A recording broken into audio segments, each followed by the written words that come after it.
Hey everyone, today's guest is Jin-Xiong, who is the founder, CEO, and CSO of Ginfinity, a company that specializes in measuring and optimizing levels of NAD and other biomarkers of aging.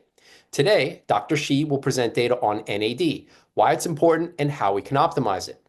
So in full disclosure, Ginfinity is an affiliate link on the channel, so if you use the link, I do receive a commission. But that said, I've used Ginfinity's NAD test 25 times and will continue using it. I test 8 times a year using the Ginfinity's test. So I'm practicing what I preach. I'm actively using what's being promoted. So welcome, Jin, and let's get into the presentation. Thank you, Michael. It's my pleasure to be with you and your audience this afternoon. My personal goal for the last 5 years is to be like this guy who has a perfect last name, Yang. And he was 102 playing competitive tennis. I'm a tennis player, and I want to be able to play tennis at 100 and beyond. So that's my personal goal. And I also want to help as many people as possible who have similar goals. And the question is how we can do it. At Infinity, we have a program, a comprehensive program, a holistic program that conduct comprehensive testing and also personalized and precision actions.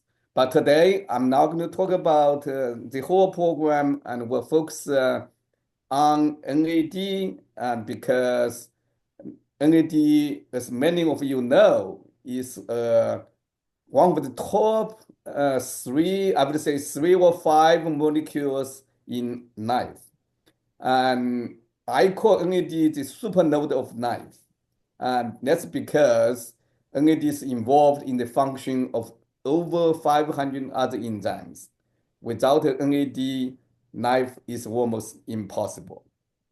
The most important function of NAD, as many of you know, is the production of cellular energy, ATP.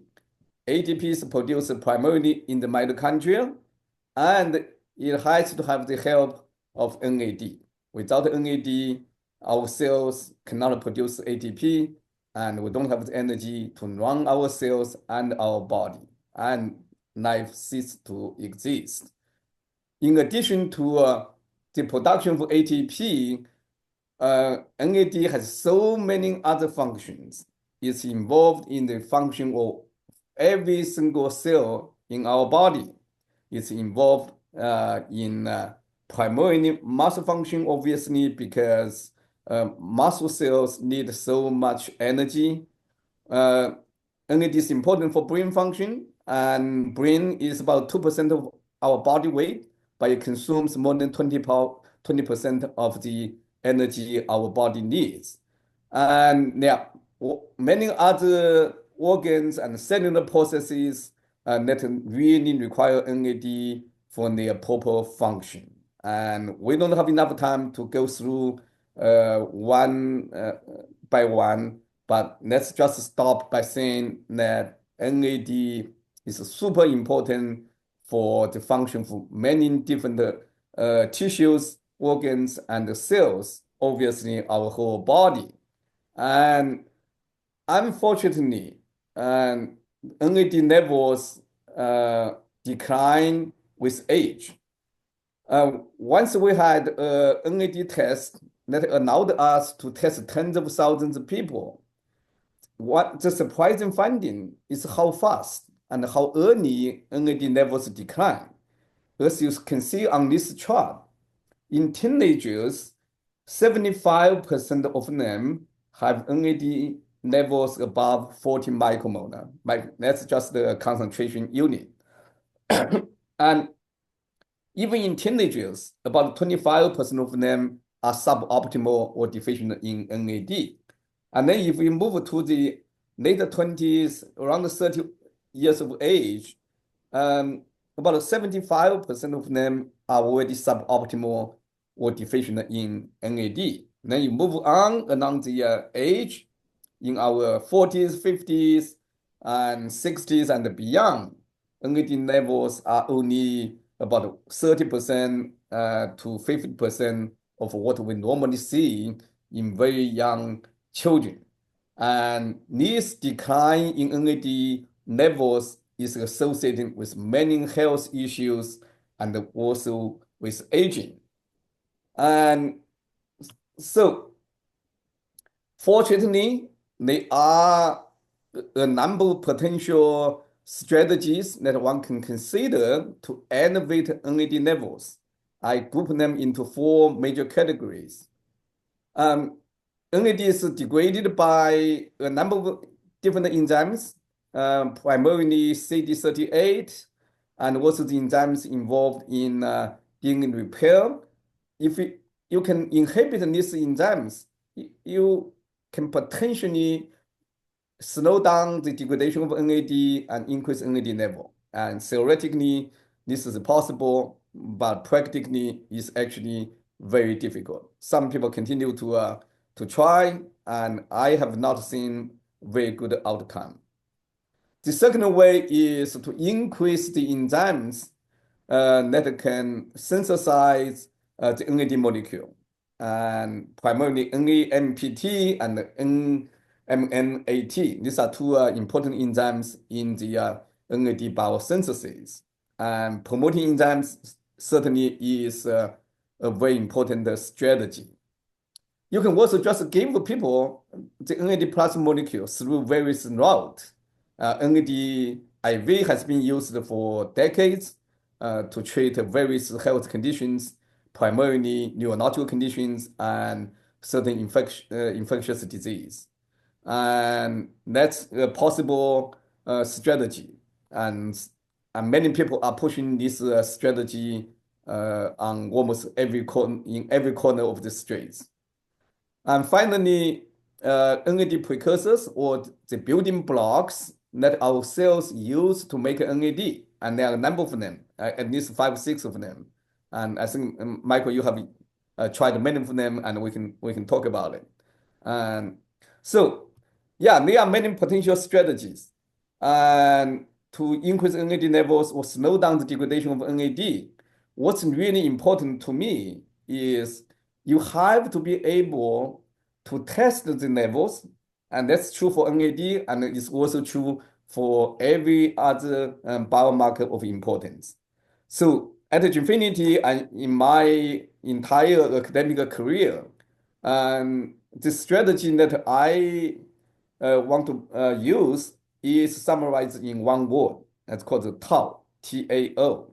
And you test, you act, and you optimize. And I'll show you some examples of how this can be done and why it's important to do it. So test obviously is the cornerstone. You have to be able to test the biomarkers of importance. Here we're talking about NAD. About 5 years ago, Jinfinity was the first company that came up with a reliable, reproducible, easy to do test, and it can be done at home. It uses a finger prick to make dried blood spots, and the invention was one of the important components of the invention was a stabilizing buffer that can keep NAD stable. And we have now tested about 50, 60,000 individuals and in over 6 different countries. And I think you can see the reproducibility of the test. When you test a sample twice and you put them on the Y and X axis, and the perfect test would line up in the diagonal. As you can see here, the reproducibility is very good. It's measured by R-square value. That's probably too scientific for many people, but just take my words. On average, 2 tests of the same sample differ by 3.1%. And this is as good as any of the FDA approved tests used in a clinical setting. And it's very good. Let's just put it in this way. Now, let me show you 2 examples how we can use the TAO strategy to optimize NAD. This is a gentleman who tested his baseline. Initially, he was highly deficient in NAD level, as you can see, below 20 micromolar. And then he started taking an NAD precursor known as NMN, nicotinamide mononucleotide. And at 100 milligram per day, nothing happened. He steadily increased level, and at lower dose, yeah, level NAD levels were going up a little bit, but it did not reach the optimum range. And he went up all the way to 2,000 milligrams of NMN. As you can see, with 2,000 milligrams of NMN, it reached the top of the optimal range. And then he reduced his dosage, and we ended up at about 1,500 milligrams of NMN daily for him to stay in the middle of the optimum range, which is around 65, 70 micromolar. This is the sweet spot that I think most people should aim for. That's what I have, 65 plus minus 5 micromolar for the last 4 years or so. Most people who get a clear-cut benefit from NAD optimization would have NAD levels definitely above 40, and most of them are in the 60s and 70s. So, 50s, 60s, and 70s are really the good levels that people should aim for, in my opinion, and not just my opinion, based on the data that we have. And what kind of benefits they can get at what NAD levels after supplementation. This is a very interesting case, and she was 68 years old. And when we started her NAD optimization program, she was actually my babysitter, interestingly. And she was also very deficient at the beginning. And we identified 3 NAD supplements on the market at that time. That was back in 2021. And then we switched to, this supplement did not work. And we switched her to a 4th supplement, as you can see, at 1,000 milligram. This is an NMN-based supplement. Her level went up over 600% to around 160, I think it was 168 micromolar. It's way, way too high. Then we gradually reduced her dosage, and finally we determined that she only needs about 500 milligrams of NMN to get her into the middle range, the middle of the optimum range. And that's what gives her the best benefits, health benefits. So, for 2 individuals, one only needs 500 milligrams, the other one needs 1,500 milligrams or more. Without a test, you wouldn't be able to know how much each of these individuals needs. Testing really gives us the tool to get biomarkers optimized.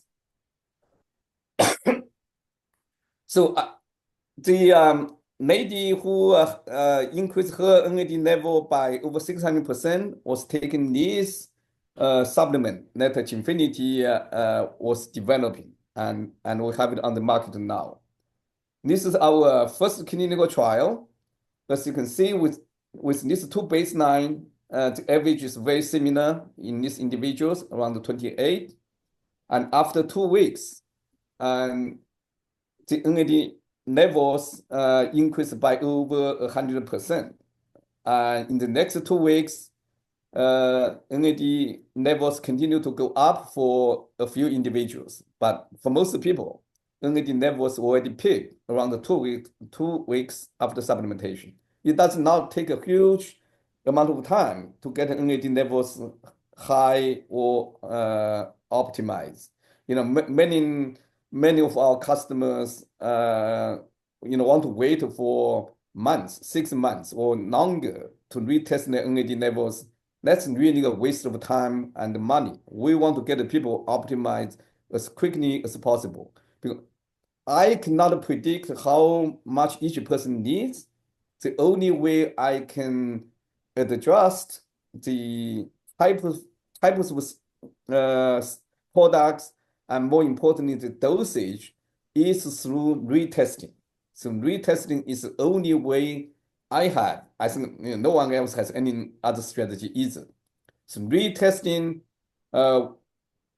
after 2 to 4 weeks, so you know whether your NAD level is optimized, is not increased enough, or is too high. On average, about 70% of the individuals need 1,000 milligrams of NMN to get their NAD levels into the optimum range. About 25% needs more than 1,000 milligrams. About 5% needs less than 1,000 milligrams to get the NAD into the optimum zone. And that's kind of a rule of thumb. That's the data we have. Now, a lot of people are taking pure NMN products from various vendors. That's pure NMN work. That's the data in yellow.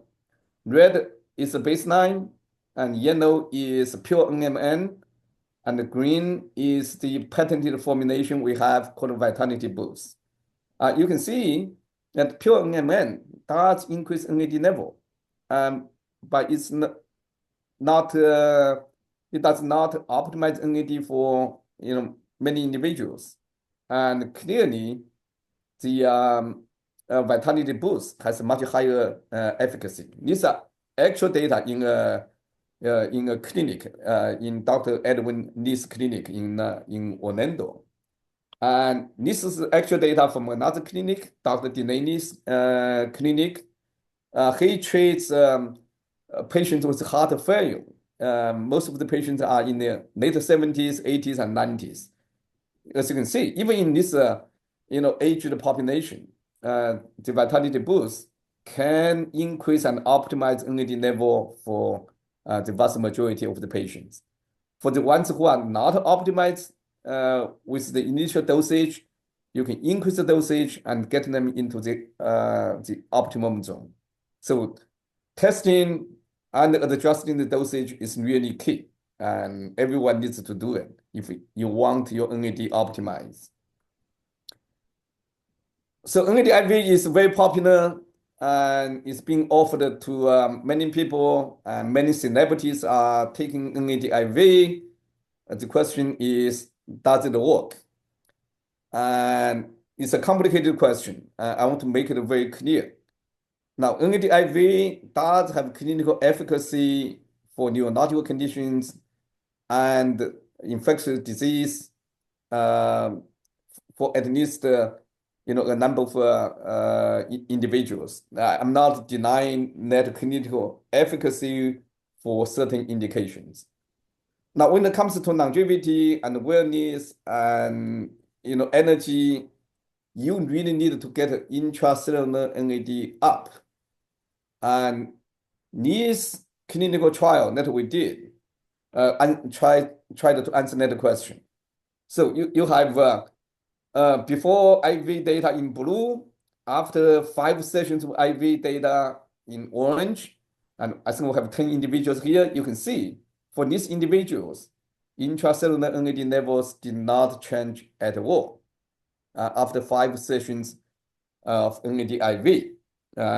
Each session with 750 milligram of NAD plus. That's a pretty high dosage by industry standard. I don't have time to talk about why this is so. We can discuss if people are interested. And then we put them on the oral supplements, the Vitality Boost.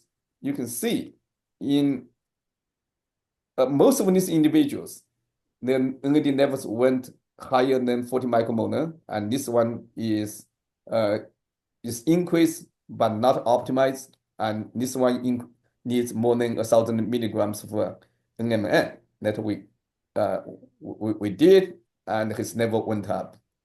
So, and oral supplements really work and can really efficiently increase intracellular NAD level.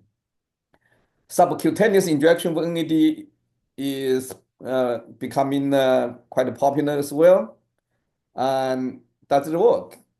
Well, it actually subcutaneous injection for NAD actually increase NAD level, while NAD IV does not. Okay, we can explain why. But the levels are usually not high enough, and that depends on how much you inject, how often you inject. In the individuals that we have tested, most of them are in the high or in the 30s, not high enough. Then what happens if we put them on the supplement? That's in green. You can see the oral supplements are much more effective than the sub-Q. And nicotinamide is another NAD precursor that's very cheap, and some companies are marketing NAD supplements that contain nicotinamide. Does it work? This is a published data. On average, NAD levels went or increased by about 10%. And we have done a clinical trial, and our data indicate that nicotinamide can increase NAD levels in about 30% of the participants by about 30%. If you multiply 30% by 30%, you get about 10%. Very consistent with this published clinical trial, right? I think it's more important to know what percent of people had a benefit and how much they had. The bottom line is, if you are taking about 1,000 milligrams of nicotinamide, your NAD levels are more likely not optimized. If you like it, if you like the supplement, get a test to see where is your NAD level, so you can decide whether you should stay or you should try a different product. Niacin and Michael, I think you and I, we had many communications, and you have done experiments on yourself. We can discuss your data. And what I want to tell you and your audience here is, we now have are accumulating a lot of data on niacin, especially individuals who take a very high dose of niacin, 1,000 milligrams, even 2,000 milligrams of niacin to reduce cholesterol level. We know niacin can reduce cholesterol levels very effectively, but the cardiovascular benefit from niacin is more debatable. And this is not the time to debate on that issue, but we can talk about it. The surprising finding is that when people take a very high dose of niacin, their NAD levels shoot through the roof, usually around 150 micromolar or higher. And that's way, way too high. Based on the lot of the data we have, the optimum range for NAD is between 40 and 100 micromolar.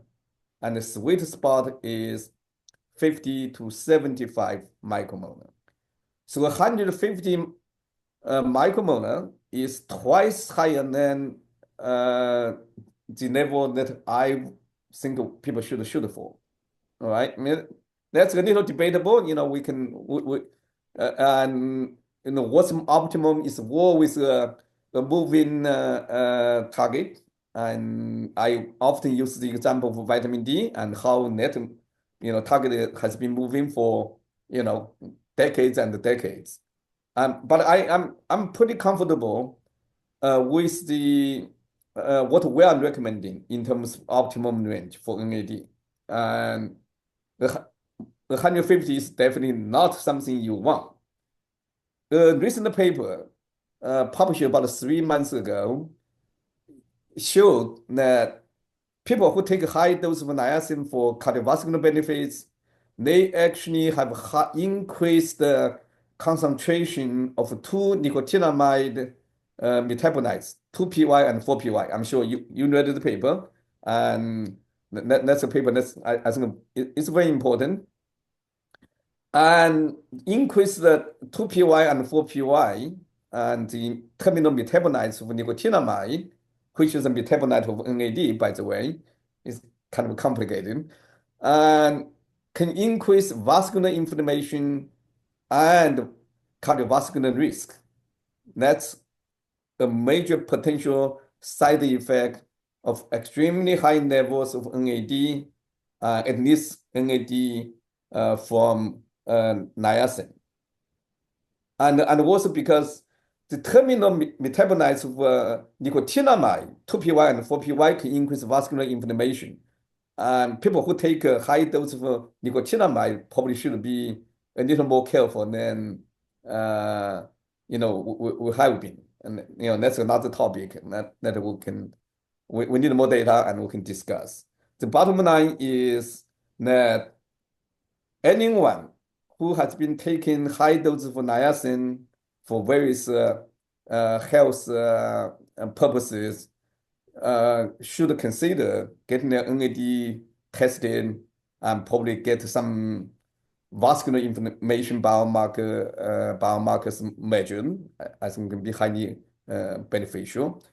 And in the last few days, we have a very important discovery that is going to come out in my book on NAD. I'm going to keep it out there for now and wait for my book to come out.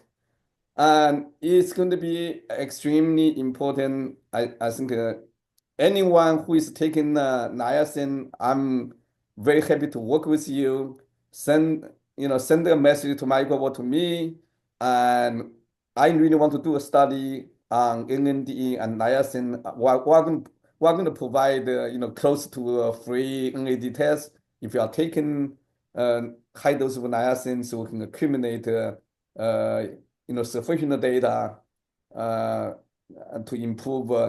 I think it's a major public health issue that we need to generate more data and educate the public.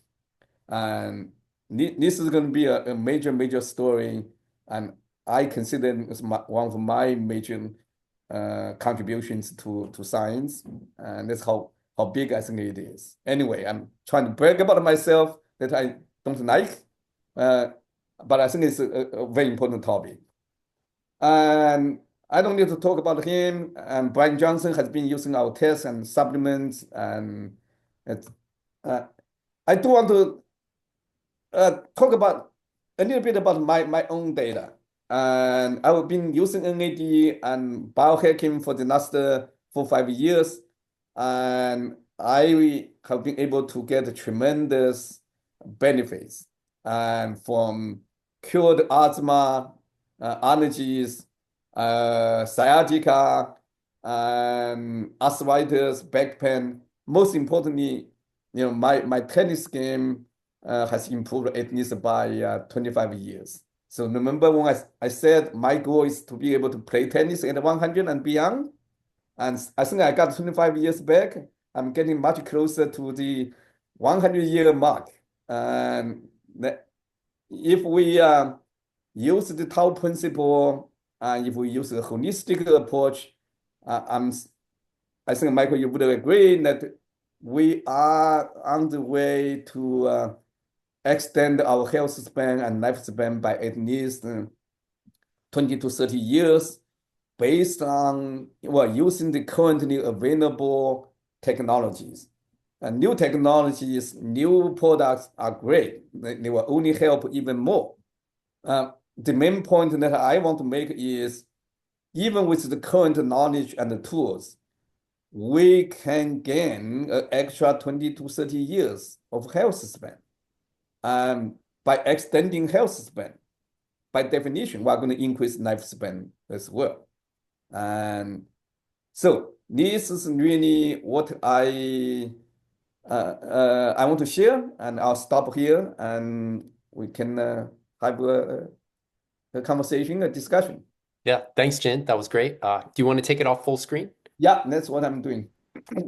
All right, so I have a lot of questions. So first, I think I hope I'm not overestimating, but I think your chronological age aren't you 60 or 62? I am 62 and a half, almost 63.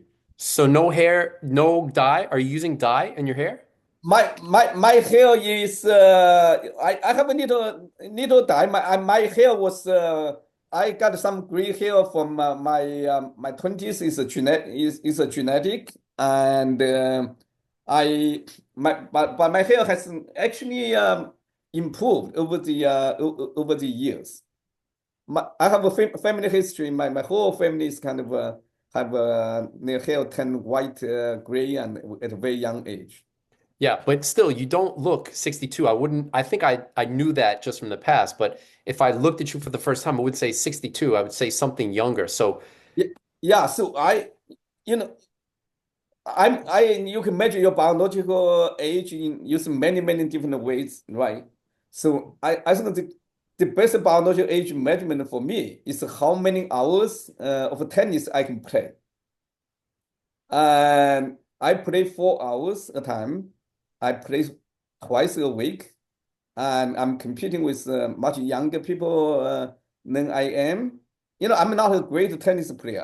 I play tennis for for health benefits, not to be a competitor.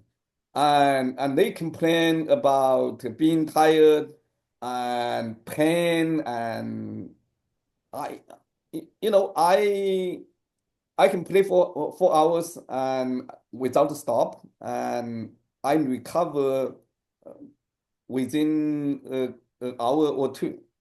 So it's the endurance, recovery, and how much injury that you may or may not get. And from all three fronts, I have gone back to my late 30s. I I I had to take a Tylenol to play tennis starting in my late 30s. Now I don't need to take anything. I actually don't need a warm up, and I had to warm up for almost an hour before I can actually play. And I'm not recommending no warm up, and it's not a not a good recommendation. But I don't have to have a non warm up. That's the best way I can measure how well I'm doing or how well I'm not doing. so that's great. 4 hours of tennis. You said two days a week. 2 days a week. Yeah. Yeah, that's fantastic. So, but then just to play a little bit of a skeptic, right? So I'm sure NAD is a part of that story, but also I think you've gotten leaner over time. So could weight loss have been, or getting more fit be a component of your better endurance now than versus your 30s? Absolutely. And I lost, oh, depending on, the heaviest time in my life was 165 pounds. I'm now between 130 and 135. Obviously, when you have reduced weight, you perform better. You do much better. And weight loss, movement. I mean, sleep. All these are important. But I think nutritional supplements are an important component. It's part of the nutritional program, right? You need to get the right macronutrients. I mean, you are much more expert on that than I am. And but macronutrients are important, but micronutrients, people pay much less attention to micronutrients than macronutrients. And the most recent change in my lifestyle is the uh, reduction in carbohydrates. I'm a Chinese. Eating rice is just a normal part of our life. If you don't eat rice, you have not had lunch or dinner. I mean, to a Chinese, right? It was extremely hard. But about a year ago, my triglyceride level was inching up, and a little too much, and then I was willing to tolerate. That's why I decided Well, I had to cut down rice. I'm complete. I'm 99% completely out of rice, but sometimes my kids still put some in my bowl, and I said okay. Uh, cutting carbohydrates has been a major part of my longevity program. So has that been the major cause for the weight loss? Is just cutting rice, but cookies, It, cakes, it's pastries.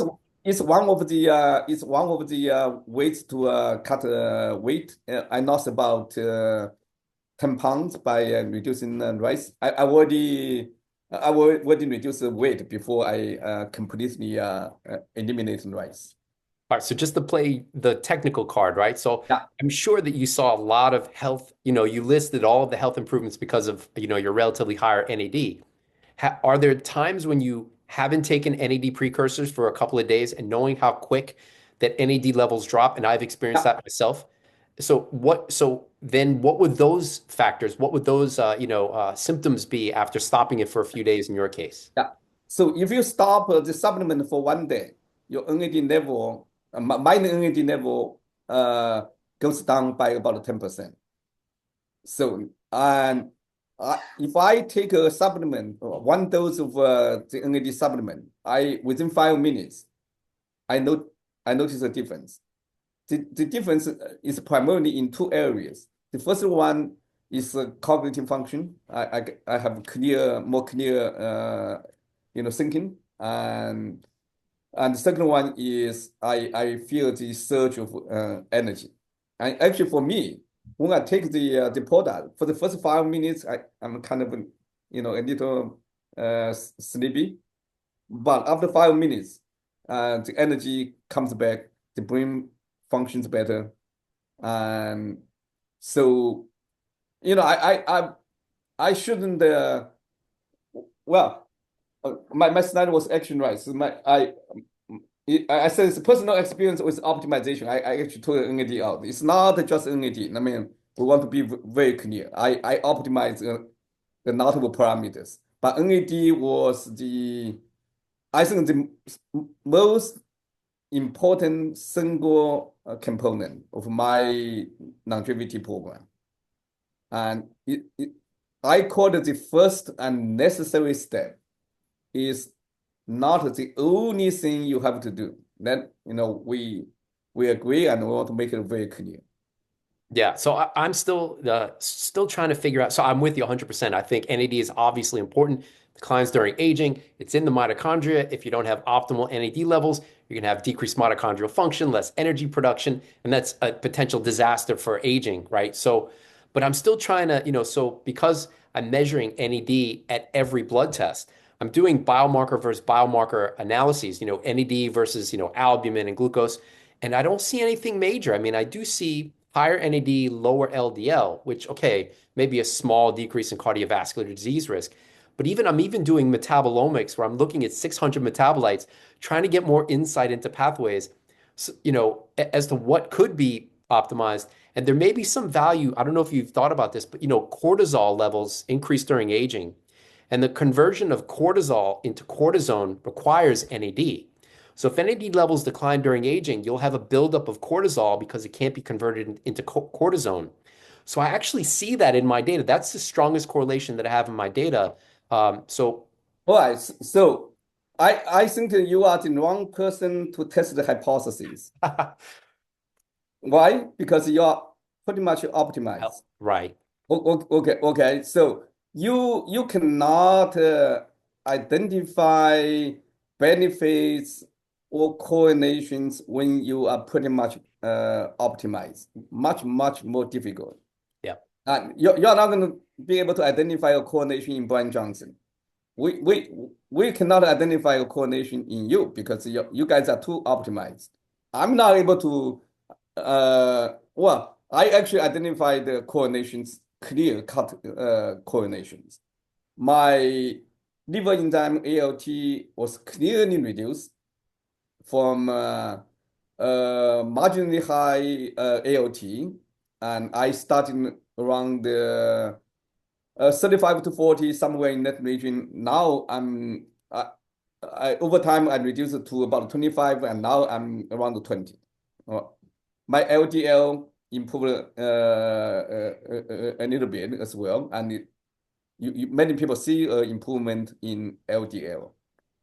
And now the most improvement with optimized NAD that we see is much better energy. If you already have plenty of energy, you are unlikely going to see a dramatic or noticeable difference. We do have many clients who can notice a difference in energy after one dose. That it doesn't happen in everyone, but it happens in many individuals. Those are individuals who have very deficient energy levels. They have a lot of health issues, and they notice the difference much more readily than someone who is in good shape. Okay, so Yeah. in many people too, with you, I think one thing you may find the difference is endurance and recovery. That in many of the athletes, it's much harder to increase their performance because they are already performing at a peak level. Yep. But we see a much better recovery in many of the athletes who work with us. So there are areas you will see a difference in areas that you clearly have a problem. When you don't have a problem, it's going to be much harder to find a difference. Yeah. So along those lines, so I try to stay away from subjective, right? So I Yeah, feel like this because that could be just anything. But in the case of, so my NAD levels are, as I'm sure you know, are if I don't do anything, 20 to 25 yeah, micromolar, very, very low. yeah, And so subjectively, though, when I do get it above 30, 35, I can see a difference in my workout. So my workout's kind of like your tennis. yeah, I'm doing a standardized 90-minute workout, weights, calisthenics, stretching, the whole thing. It's an endurance, it's strength. So there came a point last year where I started to see deficits and everything is standardized. How many sets, how many reps, the same movements. I'm doing exactly the same workout because, to be scientific, if I see any small change, I know something's wrong. So I started to see deficits and I was like, what's going on? And sure enough, as soon as I started, so I've been playing with NMN and nicotinic acid and in and out of the approach, trying to figure out how much is optimal. But that may be a part of the story for me where it's got to be above a certain amount, or else I do start to see some amounts of deficits in performance. I don't see, unfortunately, improvements in recovery. I wish that were true. I also wish it were true that I saw sleep improvements. I don't see that because I wake up in the middle of the night and I was hoping that taking, the precursors later in the day would help my sleep, eliminate the waking up in the middle of the night. Doesn't help with that, but it does. There may be some performance benefits in my case. yeah. I think you need to get your NAD into the 60s and consistently stay there for a longer period of time. In my opinion, you are doing too many experiments. You are changing too quickly in relative to NAD. You are not giving your body enough time to see the longer term benefits. That would be my interpretation, and it's something that you may want to try.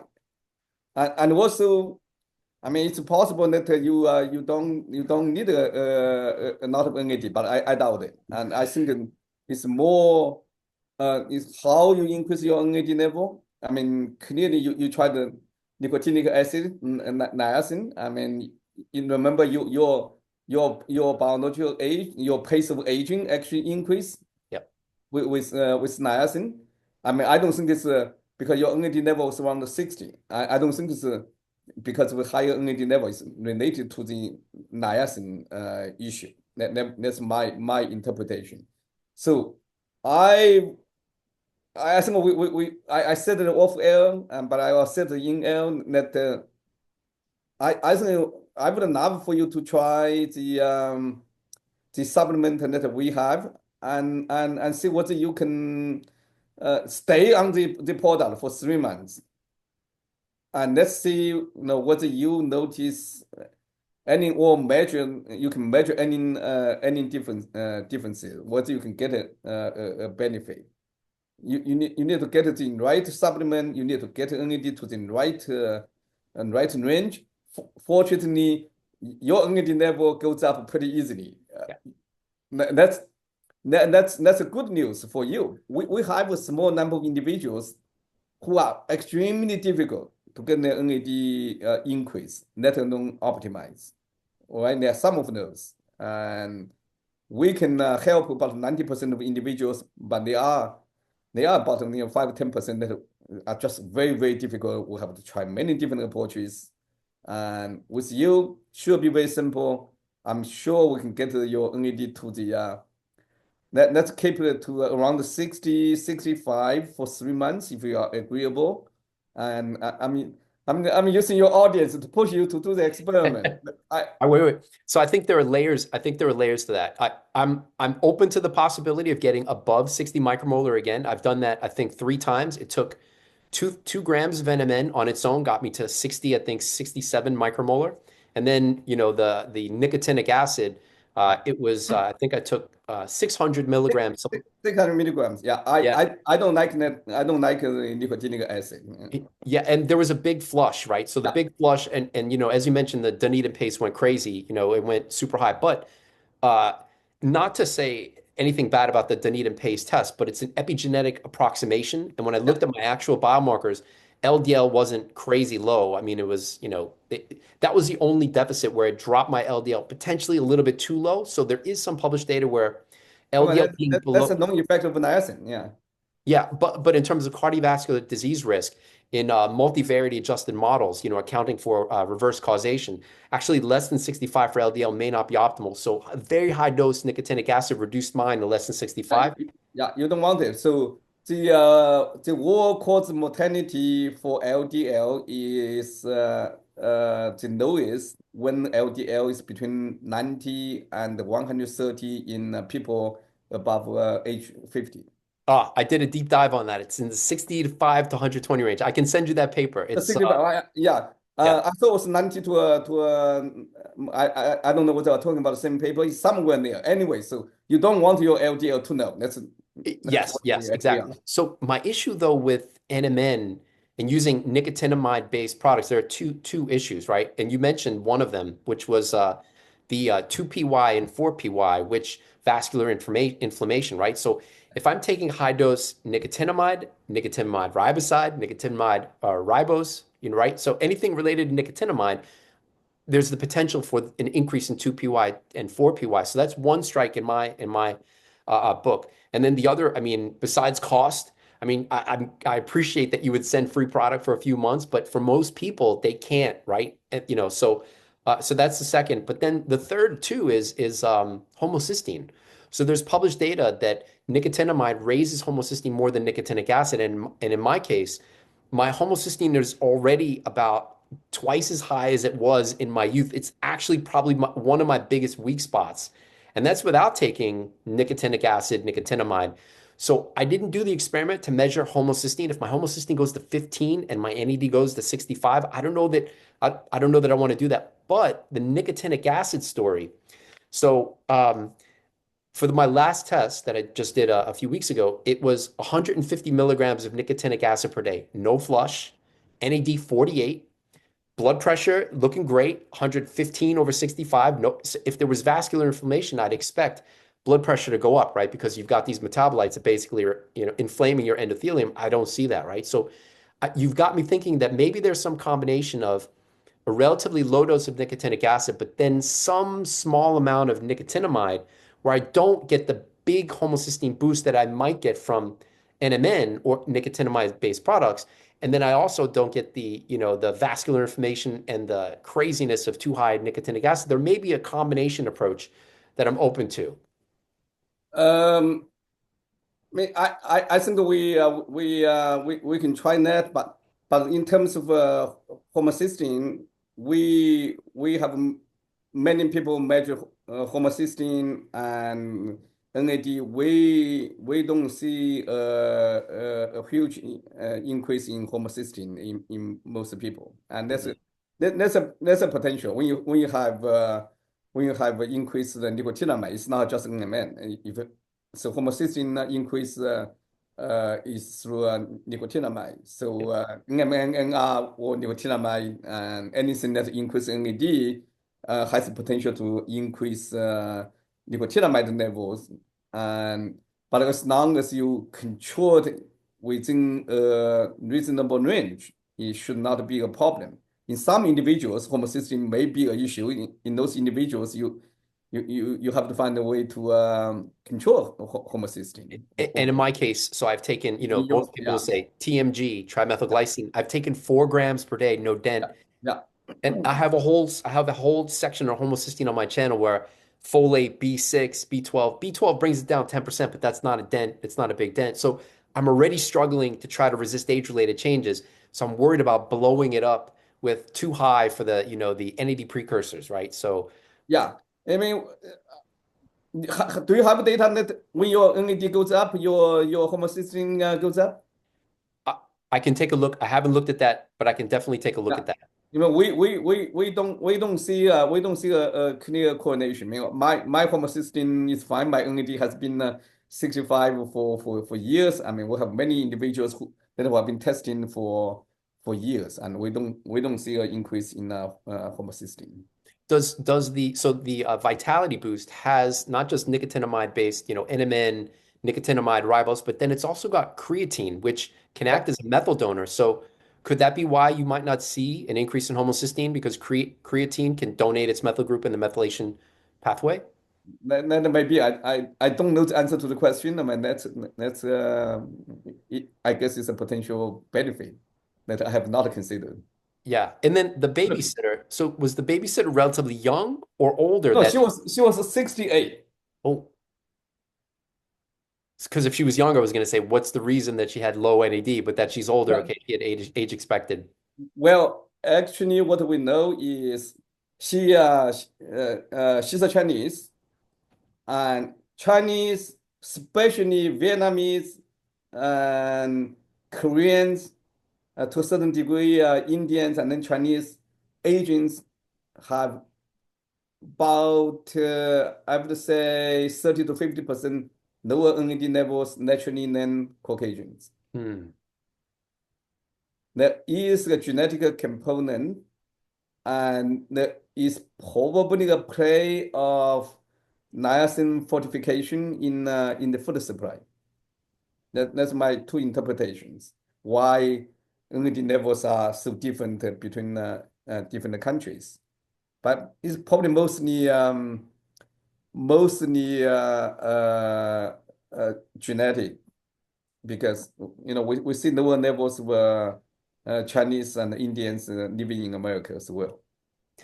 So the IV, just shifting gears, the IV NAD story, I think for most people that'll be a surprise because it was for me. I didn't even consider that the NAD might be too big to get into cells, and obviously based on your data, it didn't. But the subcutaneous data is even more interesting that, you're basically injecting it into fat. So that suggests that the fat cells are degrading the NAD into components, and then that can increase in blood intracellular levels of NAD. Yeah, yeah. So the NAD that you put into the bloodstream through IV, half every 6 hours. It has a very short half-life. Hmm. And once you are not giving enough dosage, 700 750 milligrams per session. And you at most in our clinical trial, we did 5 sessions within a period of 10 days. Even that frequency is not enough. So I think basically you are not giving enough. And we also have data on oral NAD plus supplements. And for some individuals, if you give oral NAD plus, it may work. It doesn't work for most people, but it does work for a few individuals. And when it works, you need 1,000 milligrams a day through the oral route. And the sub-Q, no one has data, but I believe you are not putting in the bloodstream, you are putting into the subcutaneous, and the degradation is much slower. So there's more time for the body, for the cells to absorb the NAD and then the metabolites. I was surprised to me. I mean, I had no preconceived notions to what works, what doesn't. If NAD IV works, my business would go through the roof. But unfortunately, the data. And then a criticism that a lot of people try to say about the blood intracellular levels of NAD by increasing them is Yeah. that it may not reflect tissue levels. So what are your thoughts on that disparity? It's a very legitimate criticism, and I can answer the question by two different ways. The first one is we do have some limited data on muscle NAD versus blood NAD, not a huge amount of data, and if if a blood NAD level is increased, the muscle NAD level is also increased. It's not a perfect correlation, but the trend is the same. That's one. That's actual data.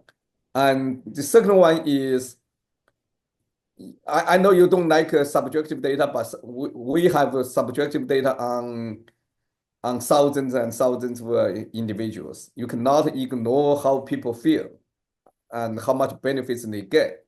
I didn't have time to go through a lot of examples we have, including my best story is what I call the baby in the well story. So we have a Turkish boy, 18 months old, and he fell into a well and got into a coma for 6 months. Nothing was working, and the doctor happened to be working with us and decided to give him the NAD supplement. After a few days, he was moving hands and legs. After 2 weeks, the baby boy walked again. Fantastic.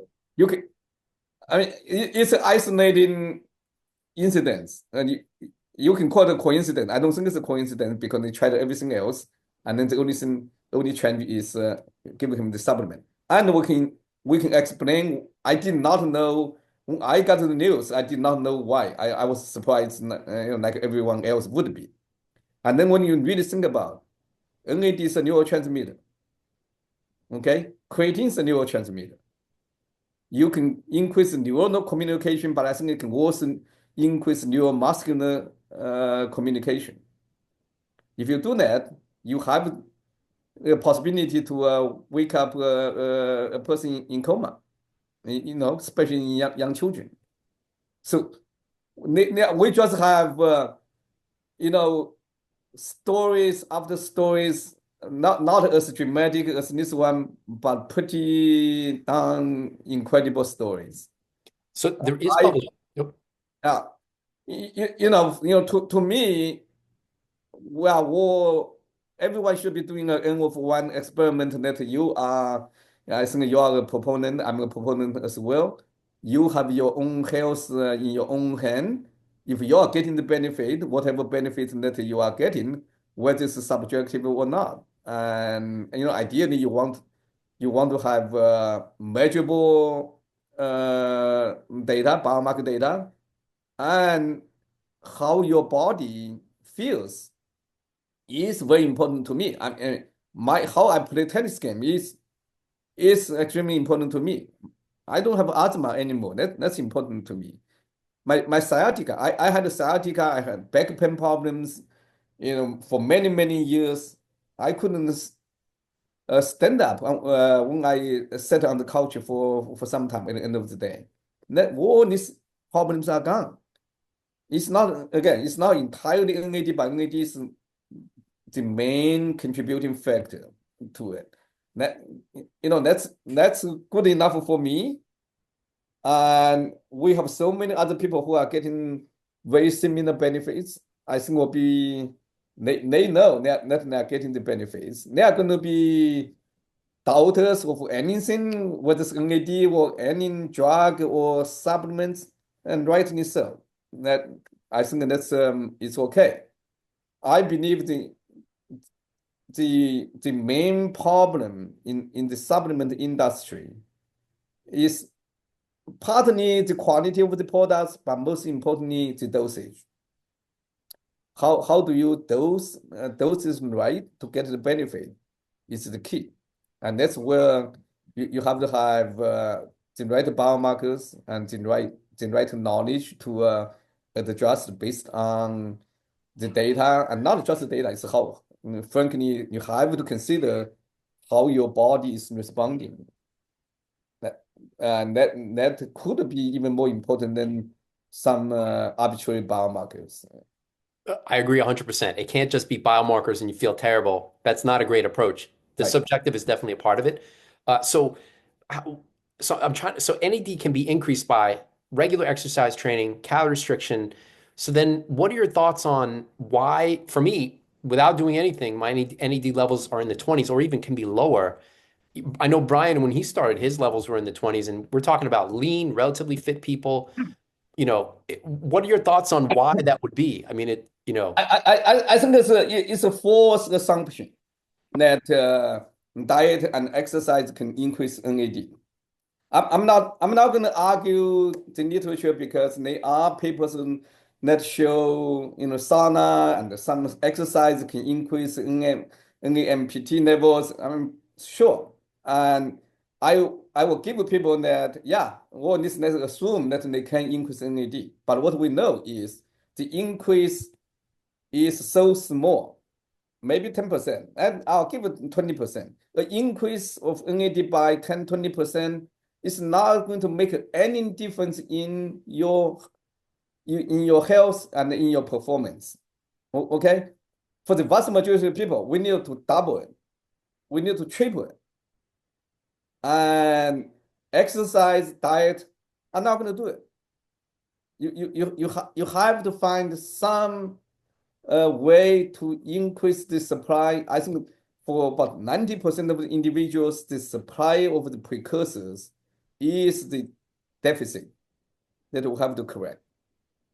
And for 10% of the population, and deficiency in the enzymes or absorption of the precursors are likely the contributing factor, but they still need the building blocks. Without the building blocks, even if you increase the enzyme, it's probably not going to do a lot of good. So, it's if you really want to get it, that explains why your NAD is still deficient, why Brian's NAD is still deficient. I actually had in my next slide, we have a middleweight boxing champion in his 20s. His NAD level was 19, let me see, 19.1. yeah, sounds about right. Mine too, sometimes. And a boxing champion, okay, very young. Actually, what we have found is athlete, people who exercise more, they tend to have lower NAD levels than people who don't. That's why.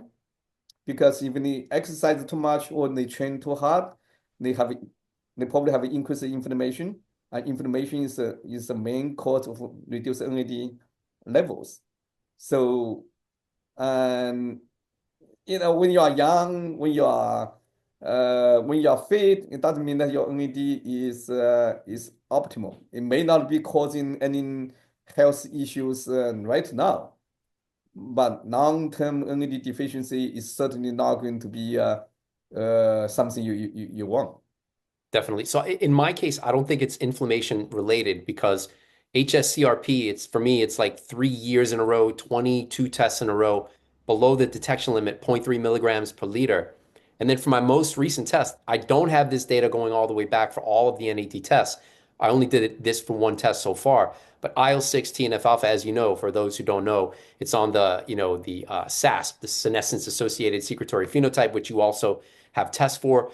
So I measured that IL-6 and TNF alpha, and they too were below the detection limit. So, but that was with an NAD level of 48. I don't know what it is with an NAD level of 20, but just using CRP as an example, I'm still trying to figure out why I have naturally low levels. And an interesting part of the story that I wouldn't expect is I'm already on a very high fiber diet, like 85 or so grams per day. I've gone even higher.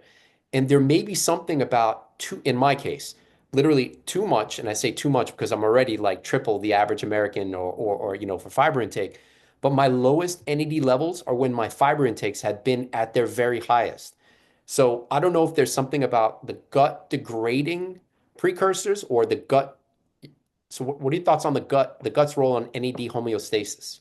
So microorganisms they have a different way of making NAD, so they can contribute to the NAD level in our body. I don't know how much. I don't have the data, but there is a possibility that the microbiome can have an impact on NAD levels. No one has any data as far as I know, and I know it's a possibility, but I don't know how much and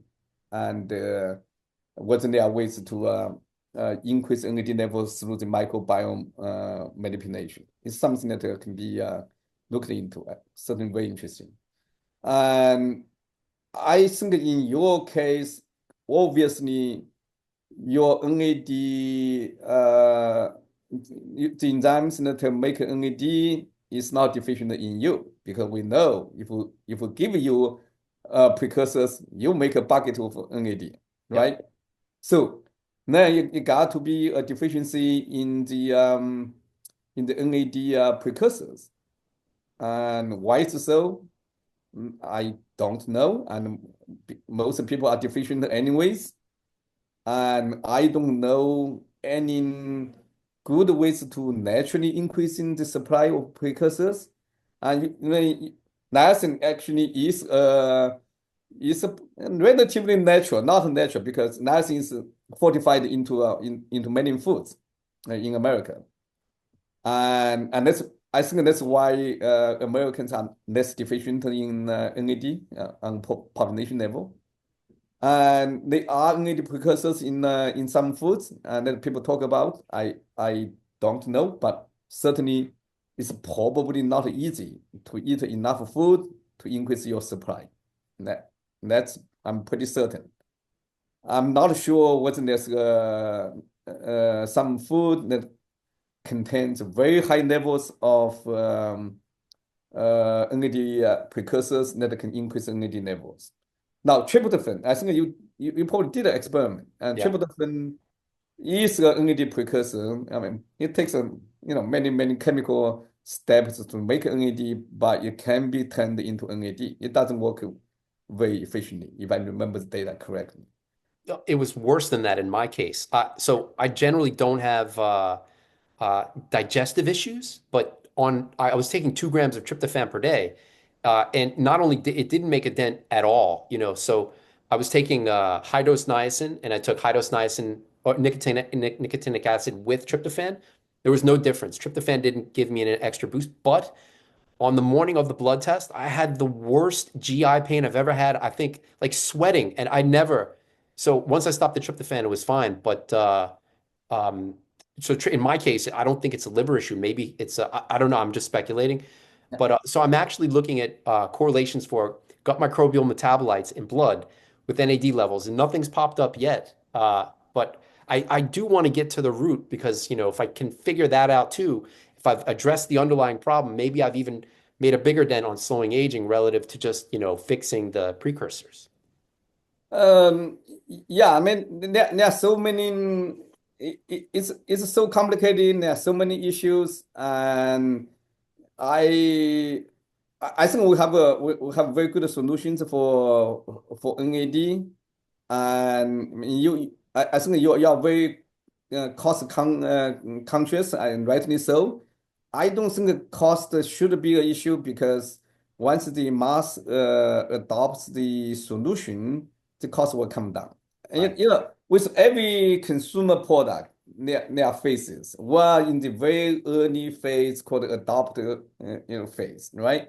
That's a tiny fraction of the population, less than 1% of the population. Imagine, I think almost every 100% of the adult population can benefit from a good NAD precursor supplement, make it just at the level for vitamin D or vitamin C. You will see a precipitous drop in pricing. So I don't think we should be hanging on the pricing question too much because we should be worrying more about the scientific and medical questions, and then let the market get the price down. As scientists, we are both scientists, and our job is to figure out.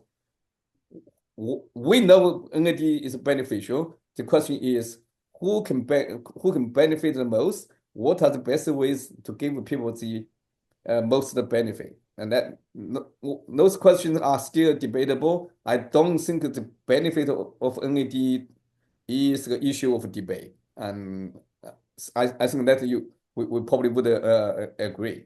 Then the price, I think we should take it out. Let's figure out what are the best ways to get NAD increase, where we should get the people's NAD level to be, and who needs it the most. In my opinion, almost everyone needs it, but certainly there are certain segments of the population who will benefit more than others, and we know we have a lot of data on that. And then it's a question of education of the medical professionals, the general public. Once we can get more people to experience it, to get the benefits, then the market force will get the price down so it's more affordable by almost everyone. That's something that I think I'm dedicating the rest of my career to do. Well, a major part of my next phase. And it can be doable. With time, the price will come down. Everyone who needs it, who can get a benefit, should be able to afford it. And the government has to step in. That's a great point. I hadn't even considered supply and demand and the price coming down. But Yeah, it will come down. And that's why I don't talk too much about the pricing, because it's just an early phase. yeah. So what are your thoughts on, so there's an abundance of raising NAD, whether it's through NMN, NA, NR, whatever the precursor is, on improving health span. But then there are debatable findings on lifespan, and even the lifespan increases are very modest, no effect on maximal. So how do you square that circle in terms of you're getting health span measures, but then why doesn't that translate into an increased lifespan? I don't think the experiments were done right. I mean, they were done in mice, and mice, especially mice living in a sterile environment, and there's not enough variability in the individuals. And they are inbred mice. Everyone has the same genetics, same environment, same very similar health status. If you do it in outbred mouse population, you are probably going to see a major difference. So anyways, and that's the first point. The second point is I am not extremely interested in lifespan. I'm more about health span. I want people to live healthier longer. By extending health span, I know we extend lifespan. And so measuring lifespan is not my current goal. I'm more interested in measuring health span. I'm more interested in getting people the vitality they need. I'm more interested in preventing diseases and health conditions. Again, I want people to be able to play tennis or their favorite sport at 100 and beyond. That's my current goal. I think it's doable. And right now, we have the tools, and let's achieve that goal. And if you have let's say 100 years of health span, your lifespan is probably going to be 110, maybe even 120. That's how I extend the lifespan. And even I think the debate is a lot of people are focusing on the maximum lifespan, how long they can really live. That's a question that is more of a philosophical question that I don't want to devote my time to be part of the debate, and because that's not what I'm working on. It's not what I'm interested in.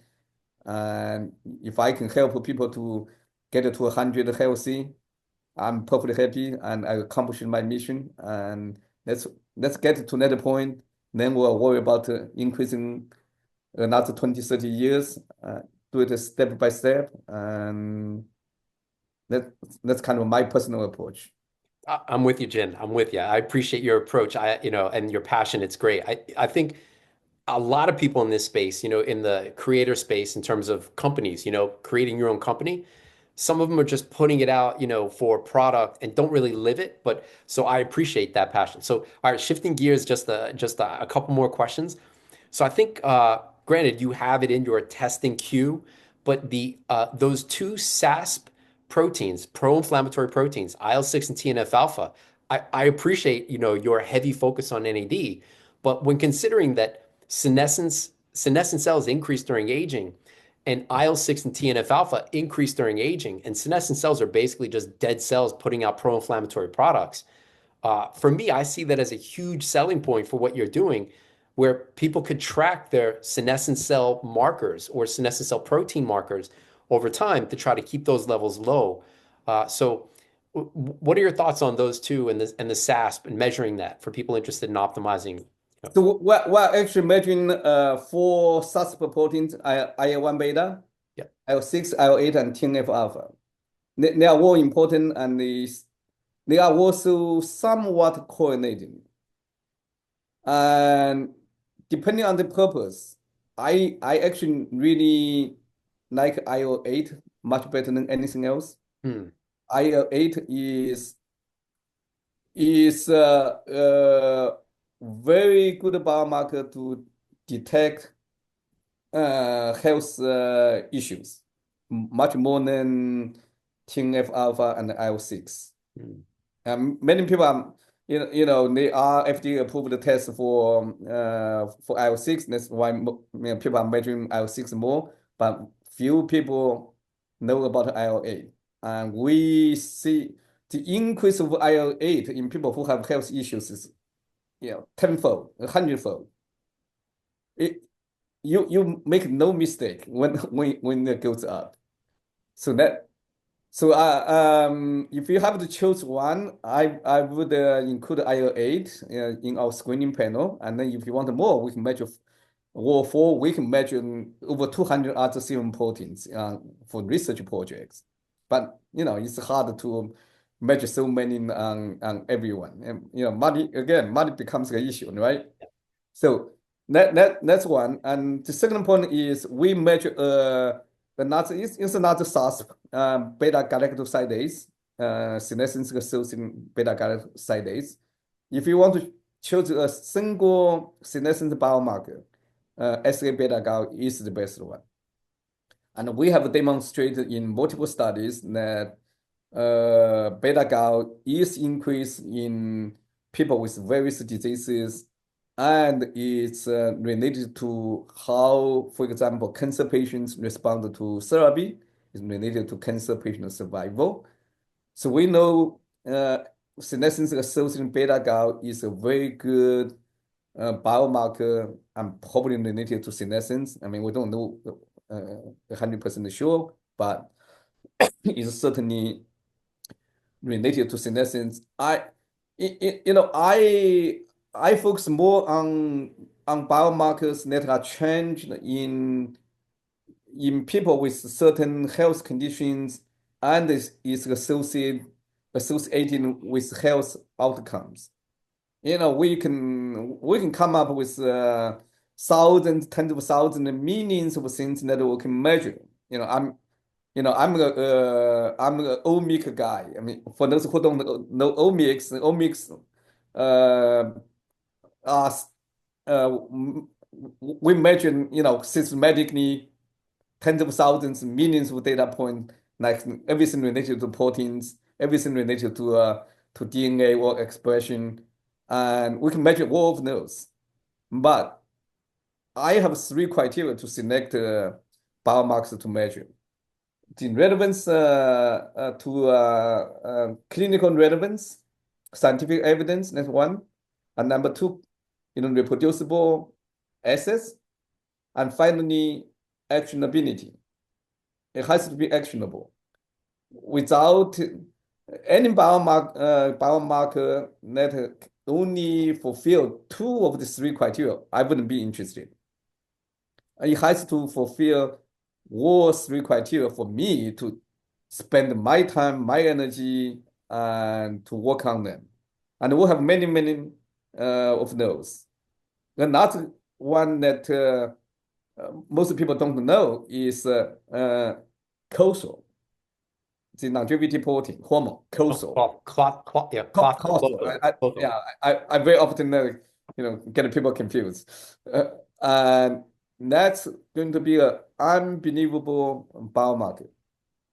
The reason I'm not hot on the clotho or clotho trail is that it's inversely associated with kidney function. So if kidney function is high, well, or sorry, if kidney function is low, clotho is low, and vice versa. High, so good kidney function, high clotho. Not So, 100%. hmm, Not 100%. No. So the vast majority of people with kidney problems do have deficient cortisol level, yep. but 30-40% of them have good cortisol level. Hmm, What you probably don't know, I mean, no one else knows. We have the data. Cortisol level is extremely deficient in a large proportion of cancer patients. It's also deficient in Alzheimer's patients. It's COVID, especially post-COVID, can drop your cortisol level precipitously. It happened to me. hmm. I think cortisol is going to be a very important biomarker.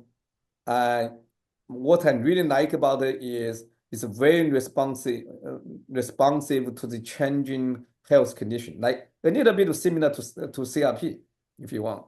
Yeah. Not identical, but similar.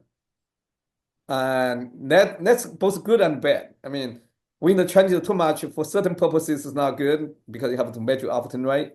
But I like it because I'm interested in detecting hidden health issues.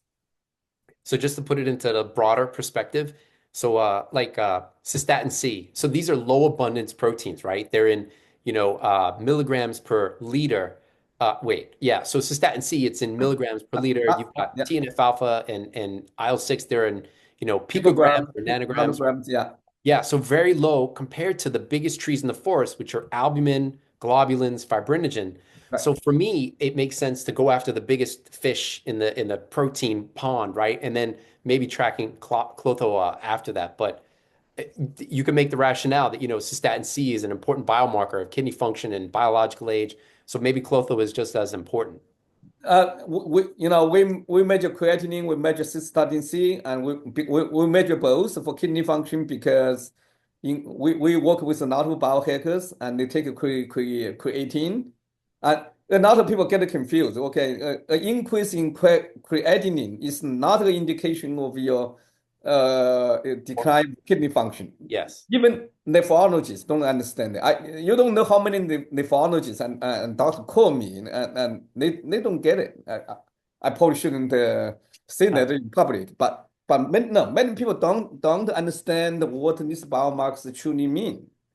The creatinine is just a measurement of how much your muscle cells are pumping out the creatinine. If you get But that, more muscle, and you're going to have more creatinine. And creatine increases muscle cell mass, you are going to get more creatinine. It doesn't mean that your kidney is not function is declining. That's why we measure, we estimate the EGFR, estimate the glomerular filtration rate by both yes. creatinine and cystatin C. And ideally, you want to measure other kidney markers as well, but in a screening program, you have to make choices.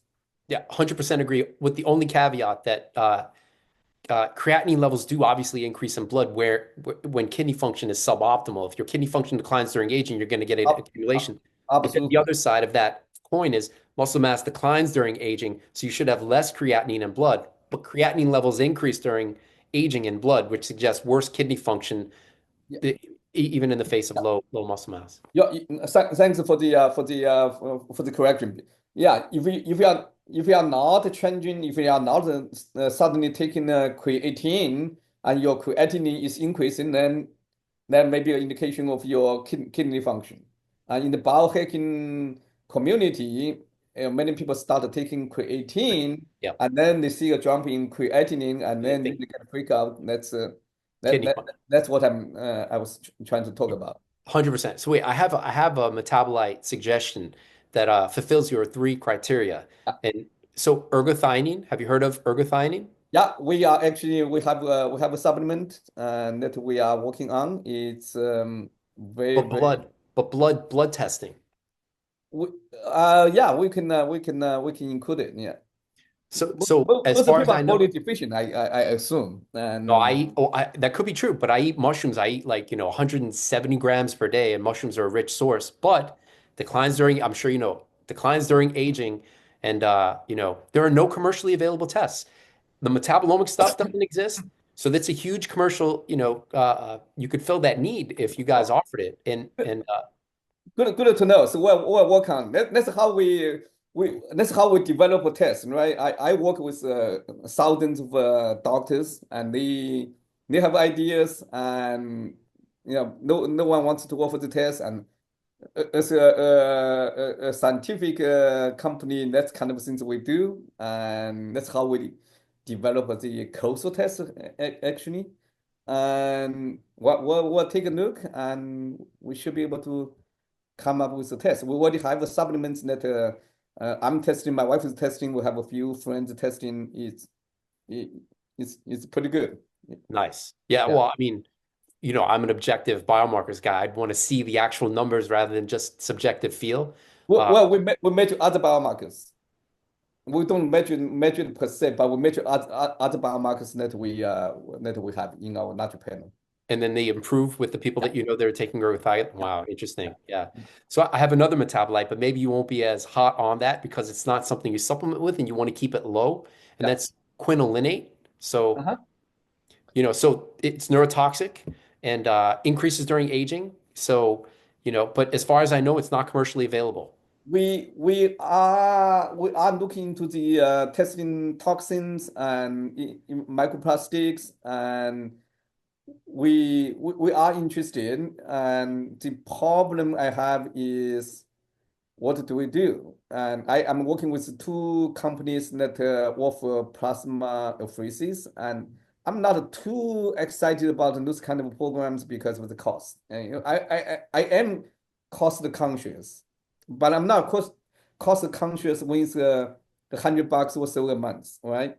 When it costs 10,000, 20,000 a session, then I become cost conscious because it's very hard to get it down from 20,000 to a few $100s, But for right? yeah. Yeah, and plasmapheresis is actually very effective in reducing toxins, various toxins, and but the technology is just too expensive, and the cost cannot come down because it involves clinical procedures, and it's complicated. And I wish someone can come up with a way to get rid of the toxins.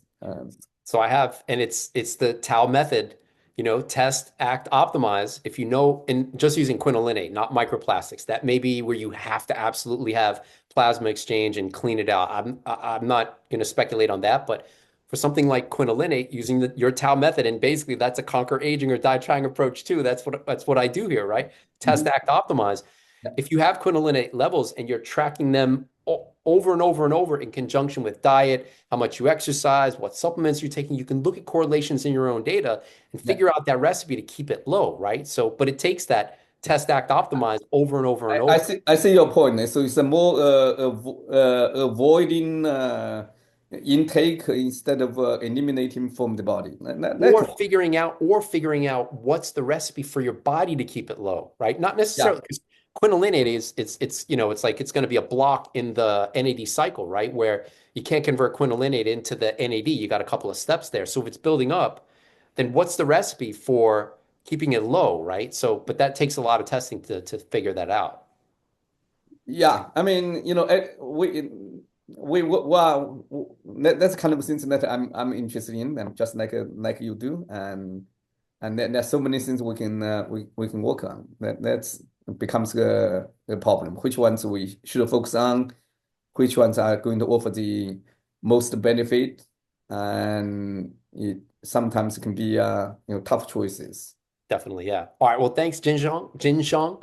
I'm sure we can go forever. Is there anything we didn't cover? I mean, Well, there are many things we did not cover, and but we covered hopefully the lot of useful topics that can be helpful and useful to your audience. And we can sit here and talk about it for days.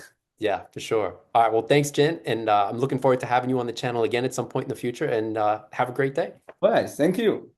Ciao. Bye bye.